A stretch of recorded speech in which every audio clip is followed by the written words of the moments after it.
PSCക്ക് rank വാങ്ങിച്ചിട്ടൊന്നും കാര്യമില്ല എന്നാണ് ഇപ്പോൾ ആളുകൾ പറയുന്നത്.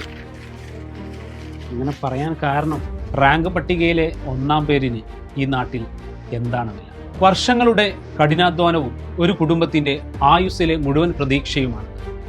എന്നാൽ പകലന്തിയോളം കഷ്ടപ്പെട്ട് പഠിച്ചു നേടിയ ആ ഒന്നാം റാങ്കിന് ഭരണകൂടത്തിന്റെ ചുവപ്പ് നാടകളിൽ വെറും ഒരു കടലാസു കഷ്ണത്തിന്റെ വില പോലും ഇല്ലാതായാലും കേരളം ഇന്ന് ചർച്ച ചെയ്യുന്നത് റാങ്ക് പട്ടികയിൽ ഒന്നാമതെത്തിയിട്ടും നിയമന ഉത്തരവ് കാത്തുനിന്ന് കണ്ണീരോടെ പടിയിറങ്ങേണ്ടി വരുന്ന ഒരു പറ്റം യുവജനങ്ങളെ കുറിച്ച്. ഒരു വശത്ത് അർഹതയുള്ളവർ തെരുവിൽ അലയുമ്പോൾ മറുപുറത്ത് സർക്കാർ കാലാവധി തീരാനിരിക്കെ പാർട്ടി വിധേയരായ സ്വന്തം ഇഷ്ടക്കാരെ തിരുകി കയറ്റാനുള്ള കൊണ്ടുപിടിച്ച നീക്കങ്ങളാണ് ഇടത് ഭരണകൂടം നടത്തുന്നത്. ഈ പിൻവാതിൽ നിയമനങ്ങളെക്കുറിച്ച് സർക്കാരിനോട് ചില ചോദ്യങ്ങൾ നമ്മൾ ചോദിക്കേണ്ടത്.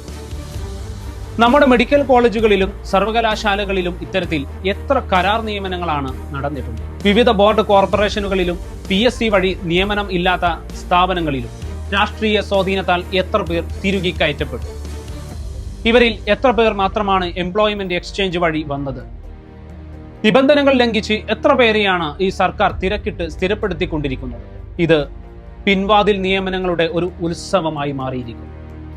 സീഡിറ്റ്, ചലച്ചിത്ര വികസന കോർപ്പറേഷൻ തുടങ്ങിയ സ്ഥാപനങ്ങളിൽ താൽക്കാലികക്കാരെ സ്ഥിരപ്പെടുത്തുന്നത് മാനദണ്ഡങ്ങൾ നോക്കിയല്ല, മറിച്ച് അവരുടെ പാർട്ടിക്കൂറ് നോക്കിയാണെന്ന ആക്ഷേപം ശക്തമാണ്. സഹകരണ നിക്ഷേപ ഗ്യാരണ്ടി ഫണ്ട് ബോർഡിലൊക്കെ വകുപ്പ് മന്ത്രി നേരിട്ട് യോഗം ചേർന്നാണ് നിയമന നടപടികൾ വേഗത്തിലാക്കാൻ ഉത്തരവിട്ടത്. അധിക തസ്തികകൾ വേണ്ടെന്ന മുതിർന്ന ഉദ്യോഗസ്ഥരുടെ വിവേകപൂർണമായ നിലപാട് പോലും ചവറ്റകുട്ടയിൽ എറിഞ്ഞാണ് സ്വന്തക്കാരെ അവരോധിക്കുന്നത്. സുപ്രീം കോടതി വിധി വികലമായി വ്യാഖ്യാനിച്ച് താൽക്കാലികക്കാർക്ക് മാതൃകാ തൊഴിലുടമയാകാൻ വേഷം കെട്ടുന്ന സർക്കാർ റാങ്ക് ലിസ്റ്റിൽ കയറിയ പാവപ്പെട്ടവന്റെ മക്കളോട് ചെയ്യുന്നത് കൊടും ചതിയാണ്.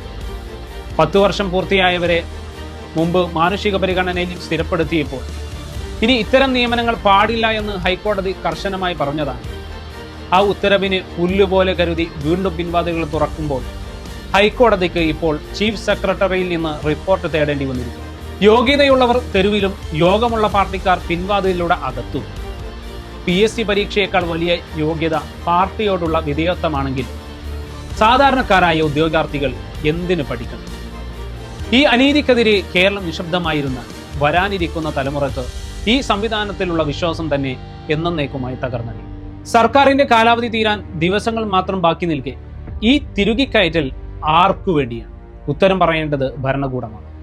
ഈ ചതിക്ക് കാലം തീർച്ചയായും മറുപടി നൽകും.